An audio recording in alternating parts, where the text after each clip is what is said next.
Yeah, I don't get why I was skeptical because I am not joking. The TOK was hands down the best course I've done from the IB, and that includes all of my subjects and all the CAS requirements, all the services action, everything. The TOK is, to put it in simple words, if I had to do the TOK for the rest of my life as a student, I would. Hi, folks. Welcome back to IB Matters. And boy, what a treat I have for you today. This is the third time we visited with this young person. Jiana Shah is back. We're calling it Jiana Shah 3.0 because I first spoke to Jiana 4 years ago when she was a 14-year-old NYP student. And then we talked to her a couple years ago when she was just entering the diploma program. And here she is, a graduate of the diploma program. And she's here to catch us up with what's been going on. And we're going to hear some impressions that she's had now that she's completed.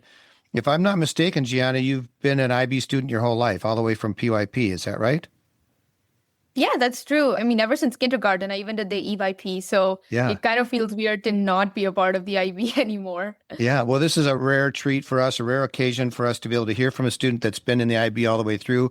We sometimes call them continuum students because they've been in the whole continuum. So, Gianna, let's just get reacquainted. Why don't you introduce yourself again to people that haven't heard you before and maybe tell us about where all this began? So, hey everyone, I'm Jiana. I did the IB program my entire life. So, since kindergarten, EYP, PYP, MYP, and the DP, I've done only the IB.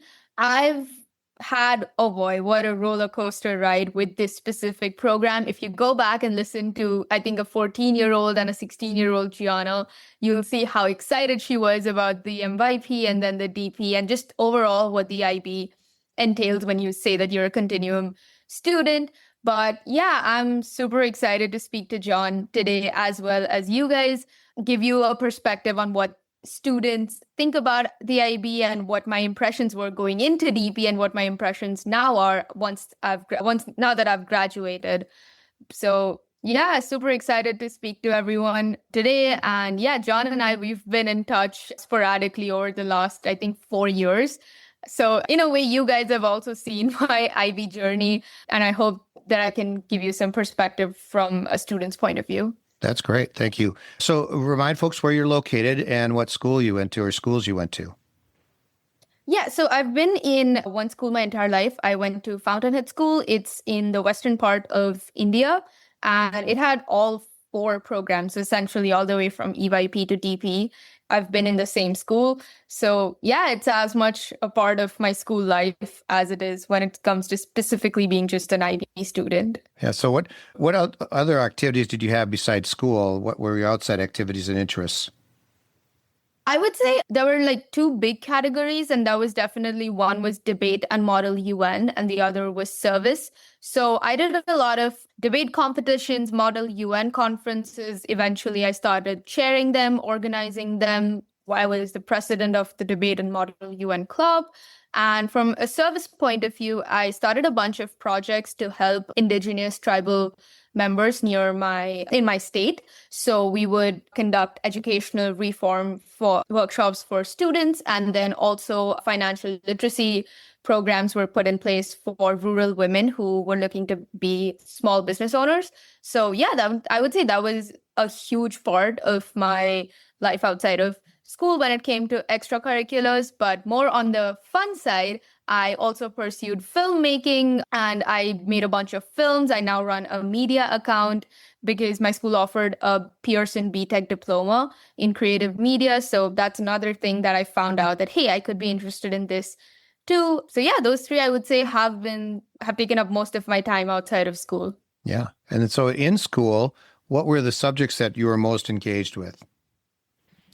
So my subjects that probably I think were economics, global politics, math, approaches, and analysis. And I think even when I was in the MYP, these were the subjects that interested me the most. So it was no surprise that I took them at the higher level once I entered DP. But I also did French ab initio, English language and literature, along with chemistry SL. French is a really interesting one here because, as you guys now know, I'm from India. It's not a very famous or widely spoken language Right. here. So back when I was in ninth grade, I decided that I wanted to learn French, and it was offered through the DP program at my school. So I started learning French out of this like thought process that if I already start, then by the time I'm there in 11th grade, I'll probably have a good grasp of it. And funnily enough, because of that, I am now going to college in Paris. Oh, really? So it all, yeah. So I am heading off to HEC Paris. So it kind of all just worked out in its favor just because I thought that I knew I wanted to learn French ab initio and DP. I started learning in MYP. And now because of the fluency I achieved, I'm able to go to Paris for college. How awesome is that? That's cool. So even with the ab initio, which is sometimes thought of not kind of getting you to fluency, you've been able to do that. Yeah, no, for sure. And I think it also like I started learning French on my own for 2 years. So, but I think even as I entered the ab initio, there was like a structural absence where I could not grasp I would say like the grammar dictums of the language. I could understand it, but it was all very, like, I would just say like the ab initio helped me build a foundation for the language. So it was beyond just conversational fluency. I now knew like how sentence structures work. And I think we don't think that much about this when we talk about English, but I think once you start doing any language, whether that's ab initio, SL, or HL, I think it really shows you just how language structures work and how important they are, even without us realizing it. Yeah, I think when you learn a language early, those things come naturally. And then as you're older and you go, oh, there's a formality. I remember learning German when I was in college and going, I didn't even realize we had gendered nouns in English. They were just always there, you know. Okay, well, that's really cool. And so you listed off a number of the courses. Did you say which HL courses did you end up taking, high-level courses in DP? So I took economics, I took global politics, and I took math analysis and approaches. Okay, both as those are your HLs. Okay, and drum roll, please. How did it all? Let's get right to how did the exams and so on go?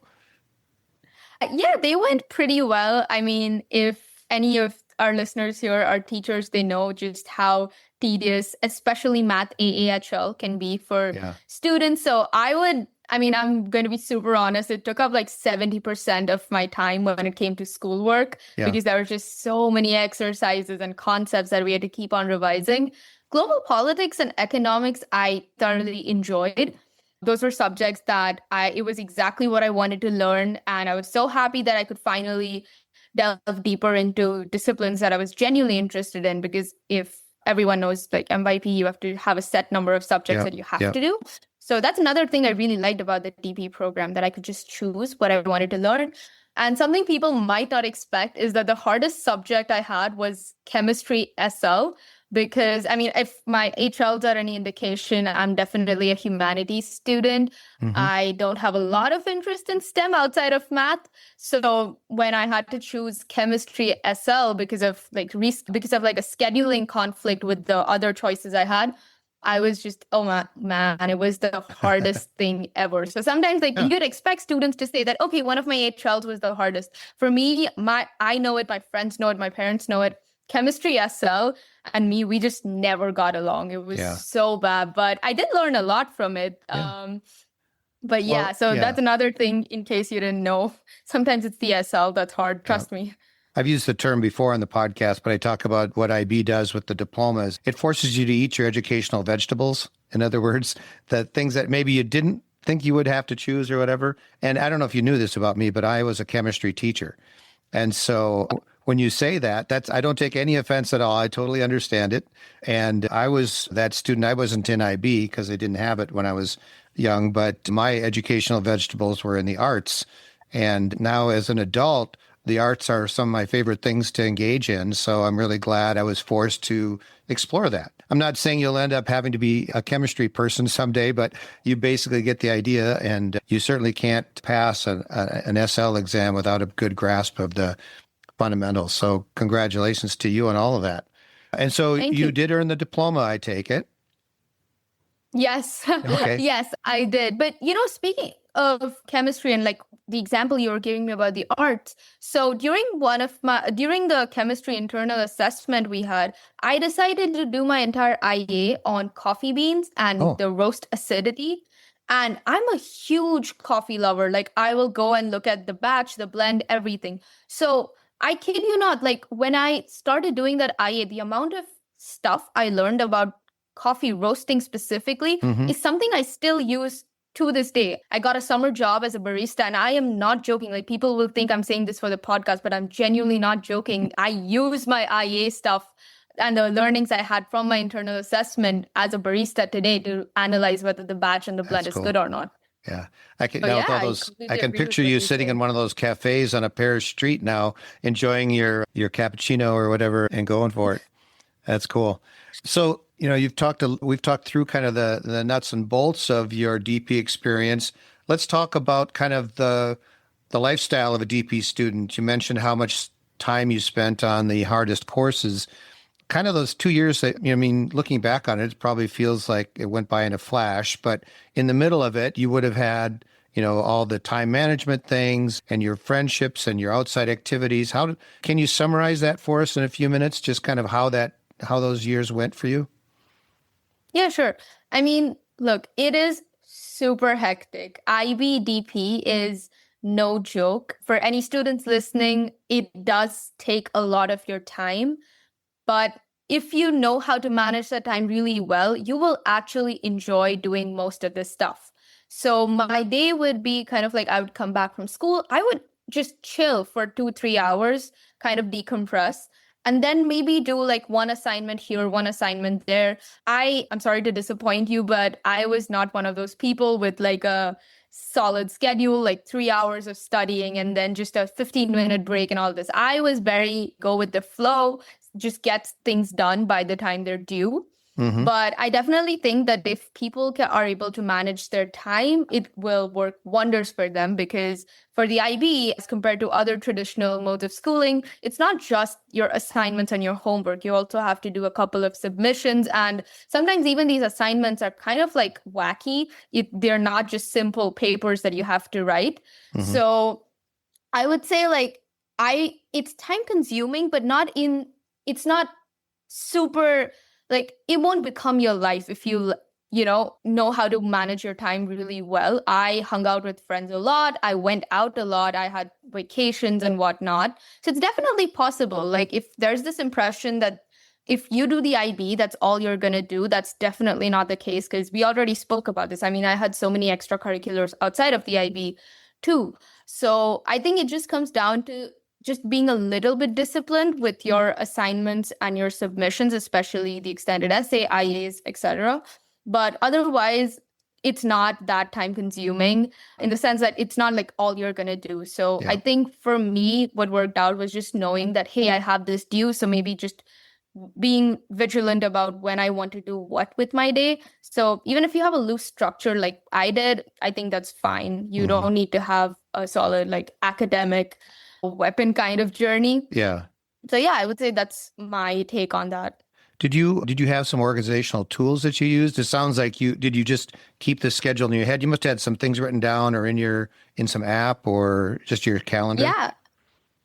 Yeah, so what I would do is I would just have this journal and it was my task journal. So Okay. anything related to stuff I needed to do or stuff I needed to take care of, I would just write that. And pro tip, if you carry that with you to school every day, you're never going to forget to use it. And trust me, I say this as someone who's used at least 100 of these. Like I've used Notion, I've used Todoist, I've used Google Calendar, I've tried everything. And the only thing that works for me is just writing it down and just having it with me at all times. So even the journal serves as a visual reminder of the stuff you need to do.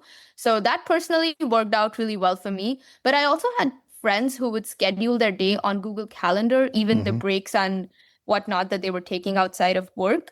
So I think it just comes down to like, I think 11th grade is a great way to explore this. You have less intense content when it comes to your subjects. You also have fewer submissions and you're still figuring out what pace and rhythm you like for yourself when it comes to the IBDP and the work that comes with it.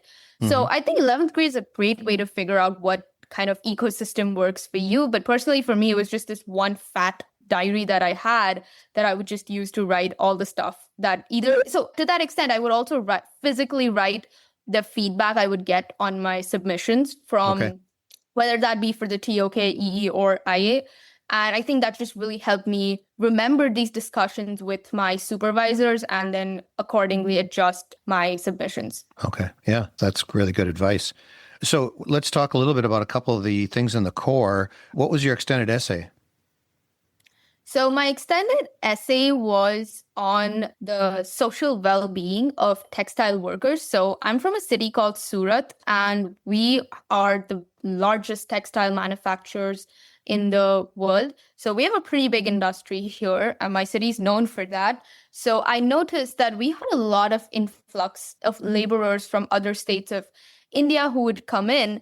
And because the industry was also growing, a lot of subsidies were given out by the state government. But I wanted to see whether those subsidies that were not only in place to increase business, but also bring in new human capital, I wanted to see how efficient those were in raising the living standards of the workers who would go to these factories. Okay. So I visited, I think, about 15 textile factories, if I remember correctly, and interviewed about 70 workers each. And I ensured that they were very varied. So it went all the way from machine manager to someone who is doing manual labor, working daily wages. So I wanted to see whether the benefits of these schemes trickled down to the people that it was intended for. Right. And I mean, if that's any indication, yes, my extended essay was in economics. Right. And so that covered, I think doing those field visits was a huge added bonus because it covered a significant aspect of primary research, which is also a huge part of the extended essay, or at least it's recommended. Yeah. And then secondary research, I also reached out to some government officials who were in charge of this policy and tried to kind of make overarching perspective on whether it actually worked or whether it was somewhat working in some areas and not working in the others. Mm-hmm. So yeah, that was my extended essay. Yeah. I always love to hear the titles. What was the title of yours? Oh my God, it's been a year. I'm not even joking. It's been a year since I submitted. Oh, just paraphrase it, but yeah. I think it was, to what extent is the Gujarat Textile 2025 policy responsible for raising the living standards of workers? And then it was like something that pertained to like the specifics of their employment and something like, God, I haven't done this in so long. No, that's fine. You know, and I have juniors reach out too. And I'm just like, I have no idea. I'm so sorry. Well, for listeners, if you're not familiar with how the extended essay is assigned, it's usually started in the junior year and then it's completed, or due date is often in the fall of the senior year. So the writing is happening, a year ago now. And so it's totally understandable. That sounds really cool. I always love when I'm telling people about the IB and Diploma Program, I have a little sheet with some of the titles of the extended essays, and people are blown away because they sound like PhD, dissertations, even though they're 4,000 words, but yeah. No, that's what I say to people all the time. Like, trust me, especially extended essay is going to be, even though it seems very tedious when you're actually doing it, is going to help you so much when you go to college because you already know how to research. So all your assignments are going to be infinitely easier for you as compared to someone who's never done any sort of research to this extent. And in a way, like in retrospect, I'm glad that I went through all of that. So now I know what I did correct, what I could have done better, and overall how to research really well as a person. Yeah. And again, when you described all the interviews you did and the various ways you did research, I bet you had a hard time cutting down to 4,000 words. Oh, yeah. My supervisor was just like, I don't know what to do with your first draft. It's too much. Like, it's like, I think it was like 8,000 or 9,000 words. I know. That's what people are they're amazed at, 4,000 words is, what is that? 30 pages or something, and so it's like, you only get 30 pages to put it down. So anyway, that's cool. Let's move on to the core. Your CAS work, I guess it probably has something to do with some of the things you talked about you did when you were 14, or 16, but what were some of the highlights of your CAS? Oh, my CAS, I like to think was super varied. So I think for creativity, I organized a conference. And it had to do with, it was like a Model UN conference, but it was also specifically, we did it with in collaboration with certain governmental schools in India. So for those who don't know, governmental schools in India are usually reserved for underprivileged children. It's free of cost. So Mm-hmm. I think that's where we did the creativity part of it. And then it also included like this arts competition with it. It was just a huge fest with a Mm-hmm. lot of different verticals. So Model UN was one of them that I was helping out with. But then I made them play a couple of games that had to do with Montessori learning. And so one thing about my school is we do a lot of group events. So for a lot of people, our CAS activities as compared to being, okay, I did this, you did this, and he did that. We would Mm-hmm. have these huge events where all of us would partake and then we would Got each it. have our own roles. Yeah. And I think that's a great way to not only organize something that has more impact, but also get your CAS requirement fulfilled. Yeah. We also did this thing called a rural immersion. So we went to the rural areas of India. I think we went to one of those places in my state. And we basically stayed with locals as locals. We would sit in brick huts, have traditional food, and we would help them with their day-to-day activity. So everything from toiling the soil on on their like Plots. farmland to Yeah. yeah. So we did everything. We cooked food with them. We learned about their biodiversity and we helped them with their day to day. And that included putting cow dung on the walls. So Mm-hmm. trust me, when it says rural immersion, it's proper Yeah, rural yeah. immersion for the service part. And then for activity, I remember doing, I think like a cross country run was one thing. I partook in a pickleball tournament, and that was the first time I ever played pickleball. Mm-hmm. So that was pretty interesting because now I Yeah. play pickleball at least once a week. So Yeah, good for there you. you go. Another thing I carried on from the IB. I play that all the time myself. I love it. Oh my God. So yeah, I think that was my CAS activities were pretty varied, I would like to say. And I think I loved that in a way. It was like a new experience you get to do, even though it's for a requirement you have to fulfill. I still think Mm-hmm. there's a lot to learn from those Yeah. experiences nonetheless. Oh, that's great. And then if I recall, when we talked 2 years ago, you were a little skeptical of the TOK course. Am I right? And I don't know and so you've now completed the TOK and what goes with it, theory of knowledge. In the end, what did you think? I don't get why I was skeptical because I am not joking. The TOK was hands down the best course I've done from the IB. And that includes all of my subjects and all the CAS requirements, all the services action, everything. The TOK is, to put it in simple words, if I had to do the TOK for the rest of my life as a student, I would. Mm-hmm. I loved it so much, the way it pushes your critical thinking boundaries, but also there's a moral aspect to it. Where do we blur the lines between what seems logical and what seems ethical? Like those discussions in the TOK classroom are some of the best memories I have from school. I initially, when I went in, when I was in 11th grade, I kind of felt really uncomfortable in class because I was like, these are questions that personally have nothing to do with me. But I think about a month in and I realized just how important it is that people my age ask these questions and think about them as compared to just consuming knowledge via either social media or what they're being taught in classrooms. So I loved the TOK. I loved how interactive the course is because you really are the course.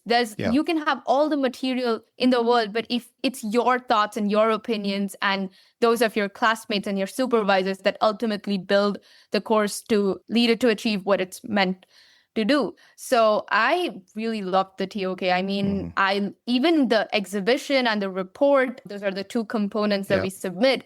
I loved writing those because those were some of my absolute favorite assignments to write. I mean, I would look forward to meeting my supervisor to see what he thought about this one object that I took for my TOK and whether a TOK exhibition report and whether it connects well with the prompt. Same goes for the essay too. So yeah, I don't know why I was skeptical of it. Maybe it was too, I think, uncomfortable for someone who was used to just being taught in the classroom and giving a test as a result of it. So yes, please, I encourage all students to take the TOK seriously, but not just because it's an IB requirement that you need to fulfill, but also because it will help you think in a way that isn't something that you're just being fed through different mediums. And I think that's at a foundation level what the IB is trying to do. Yeah, exactly. I think that is one of the genius aspects of the design of the diploma program is the TOK being often used as a metaphor as the central hub of a spoked wheel, and all the subjects are out the spokes. I loved when you started commenting about this and you said if I could take TOK for the rest of my life, I would. I don't know if you know this, but I do a senior citizen version of TOK every Monday. So I teach I teach a bunch of folks at a senior home near me. So most of my quote unquote students are 75 to 90 years old. And I use the TOK model to do the discussions. And it's very popular. I have about a dozen senior citizens every Monday with me for an hour. And I give them a bunch of current events and some prompt questions, and we just go. And sometimes they'll go off on something. But one of the cool things about it is as seniors, they've lived a long life. They've had a lot of experiences. They've, had relationships. They've had careers. And some of them are actually still working, and they're always excited to talk about what they've learned, and it's all based on TOK. So it is kind of cool. And I would encourage you to find ways to have TOK the rest of your life, whether it's a coffee shop discussion with a friend or a colleague or, and whatever, with someday maybe children or whatever, it's going to be something you'll continue to love to do. So I'm glad you really enjoyed it. That's cool. So then let's kind of talk about a couple of things. Let me just ask one question. It was just kind of went to my brain. So obviously today education is changing. I think AI is becoming a centerpiece of the discussion about education. How did that play into your last couple of years? Because you would have been one of the first generation of students to have AI as kind of sitting there, kind of going either tempting or helping, or you wrestled it and you've got control of it and you know what to do with it. Talk a little bit about how that's affected your education in the last couple of years. So I think when we were first introduced to tools like ChatGPT, I think Claude came a lot later, but ChatGPT, we thought it was this like magical wonder kind who just like all the answers you could ever need to any assignment or any submission, you could get it. But eventually, once you use enough of it, you realize just how much the IB is based on your personal thought process, and what it's trying to build is that when you think, why are you thinking that way? I think that's kind of like the premise that the IB is trying to instill into students. Always question even what you think is so innate. Mm-hmm. So I think for AI tools, I personally, as someone who's also a literature lover, I did not use it too much. I used it a lot for idea generation and perfecting what I'd already kind of submitted or written. But I think even though it seems like the easy way out, you are kind of trading that for the quality of your content. Mm-hmm. So even though like you can say, okay, I can do XYZ to bypass those AI checkers that I think all organizations use now, I still think it hampers the quality of the content that you're submitting. So to all IB students, I think know what you should use AI for. Use it to get ideas. Use it to perfect your ideas. I used it a lot for like formatting and structuring. I would give it the rubric of how they wanted certain documents to be structured and then have it tell me where I think I could improve. Mm-hmm. But I think when you use it to generate the content that you yourself are supposed to think about and write, it can do that. You can submit it. I think there are now tools that help you bypass any kind of checking from your school. I just don't think it's worth it. I think whatever original content that you can produce on your own helps a lot. You can use it for checking like your math assignments and things or helping it explain to you something that something that your supervisors or teachers can't. Like let's say you're at home and you're doing homework and you don't understand why this answer came out to be. Use AI to understand the process. But when it comes to kind of writing stuff and when it comes to, don't make AI think for you. I think that's what I'm trying to say. Yeah. Don't let AI think for you or for what you're trying to say. I don't think that works well at all. No, yeah. And I think even if you put any prompt, even if it's the TOK or the EE, you will see that whatever you produce on your own is going to always be better than whatever paragraphs they're spewing just based off of one prompt. Yeah. Yeah. No, good. Well, thanks. I just kind of came to mind that I should ask about that because it's kind of the elephant in the room in education these days, and folks are looking for some ways to approach it. So let's talk about, kind of now where you're at now. You just mentioned you're going to Paris. Remind us, what school are you going to there? So Paris is actually is the second part of my degree. So I'm pursuing a double degree in politics and finance, specifically statistics. So first I'll go to Milan for a year and a half. So I'm going in September. So till the end of 2027, I'm going to be in Milan at Bocconi University. And then I'm going to move to Paris to study. So that's the politics part. And then to study finance, I'm going to move to Paris to study at HEC Paris. So Okay. that's a business school. Yeah. Very cool. Very cool. And so did the diploma program background that you have, do you feel that played a role in being accepted, and kind of did they, take a look at your DP and have some advantages because you were a DP student? Yeah, so I think that there were two things. So one, for my application, I mean, as is the case with most American applications, is I had to list a lot of extracurriculars.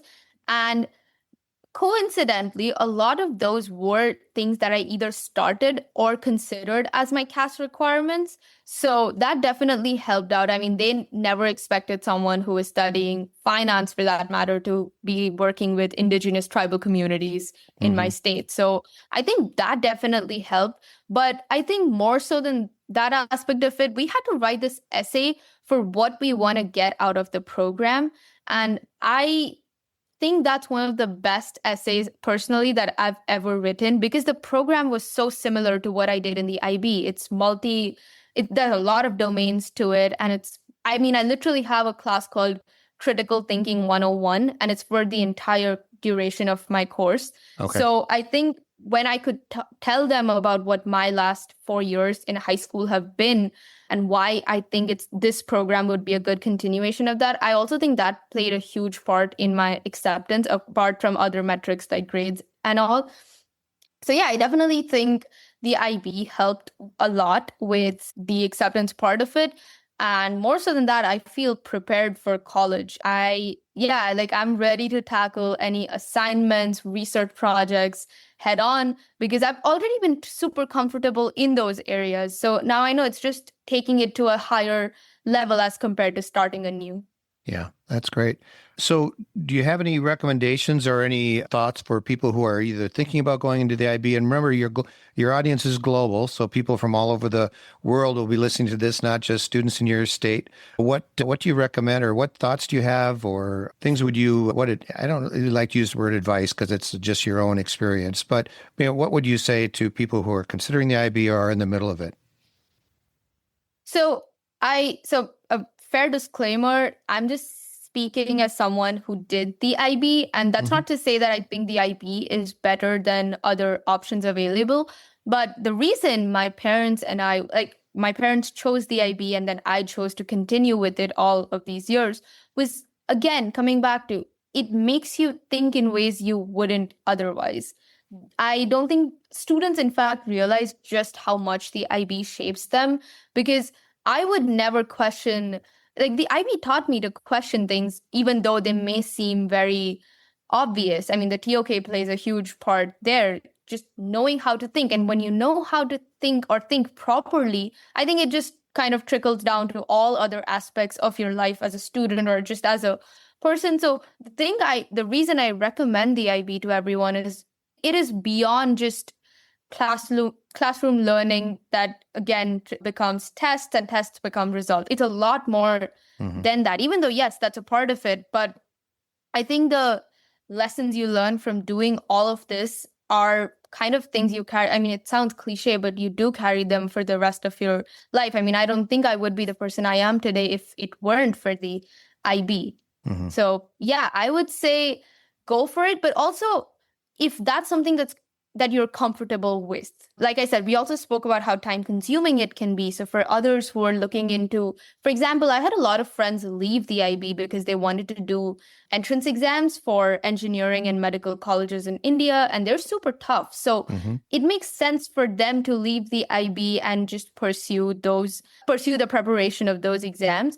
So I think take a look and assess what your situation after high school is going to be like. And if it seems like you want to thrive in an environment where you're constantly questioning things, everything's a discussion, never a lecture, I think go for the IB. Oh, that's great. Yeah. And I think, is there anything that, as far as I told you before we started recording, I wanted you to be honest, not to just gloss over any of the great things. What were some biggest challenges or things that maybe you experienced that maybe would be hard for other people to deal with, or they were hard for you to deal with? I think probably for me, it was having to choose subjects that I did not want to. So chemistry, I spoke to you that even though, yes, I did learn something out of it, I applied to my life today. I still think that I would have been a much better student at global politics, math, AA, and econ if I did not have to divert some of my time to chemistry. So I think we talk about okay, with the IB, you get to put your eggs in lots of baskets. You get to put them in 6 baskets instead of the traditional 2 or 3. But I also think that comes with the consequence of having to deal with 6 subjects at once, which can be a lot for students who, like me, are essentially just interested in the top 3. So we always used to kind of compare ourselves with, let's say, the British schooling system, where you only take 2 or 3 subjects, 3 subjects, I think, and you go all in. So I think personally, I would have loved that along with the TOK, EE, and CAS. So I think if that were to be kind of handled in some manner, I think it would be better. Or maybe don't restrict it to the sciences. Maybe have a completely separate field that you can also take in place of the sciences, something like that. I also think the DP program is super, it starts off really late. At least for my school, we spent the first, I think, 5 months just accustoming ourselves to the program. Whereas I think that's when, IA orientation, CAS orientation, TOK orientation, those could have started. I'm not saying we need to go head on into submitting those documents, but when we're a lot more familiar with the structure, even if it's activities like looking at past IA examples and just analyzing what they could have done better and where they think they've scored really well, I would have been a lot more comfortable as compared to having all my submissions towards the end of the year. And as soon as that's done, college app season hits. As soon as that's done, you have your mock exams and then your finals. 12th grade was really tough, at least for me. And I have it on good authority. It was for a lot of other people because of just how everything just kept on going on and on when we had these 6 months in the first year where we could have had some idea. Yeah. So you feel like, and to summarize that, it sounds like if you stretched it out a little bit, having it all compressed in 2 years, it would have been nice to kind of have some of that orientation stuff happen last year in MYP, some of those things. Yeah, or even the start of 11th grade, just start getting us comfortable with the idea of what these submissions look like. I think it would have been relatively easy because once you know what you're supposed to do, it takes you a lot less time to finish it as compared to just having to figure out everything as soon as the first document hits your Google Classroom. Yeah. You're probably not aware of this at this point, but the IB is definitely looking at the diploma program and looking at making some changes that will be kind of significant probably by 2030 or 2030. So it'll be interesting to hear. I know a lot of IB people from the IB organization listen to this, so you'll be heard. So hopefully that'll get spread out a little bit. Well, yeah, thanks. And then any final thoughts? I'm just, again, so tickled that I'm able to follow up with you a couple of times here and to see how you've grown over the last 4 years. And any final thoughts you have to kind of share with the audience about your experience or what they could be experiencing.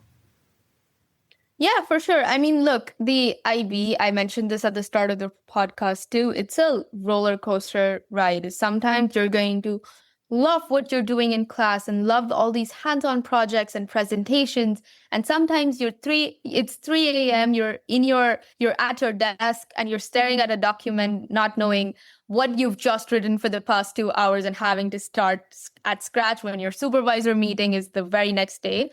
So look, it's a lot. It is supposed to be a lot, but going back, even all the way back to kindergarten, where my parents decided to put me in the IB, I would not have it any other way. Like for all the times I've said, this is too much. Why am I doing this? Why am I just not submitting homework, giving tests, and, getting out of school?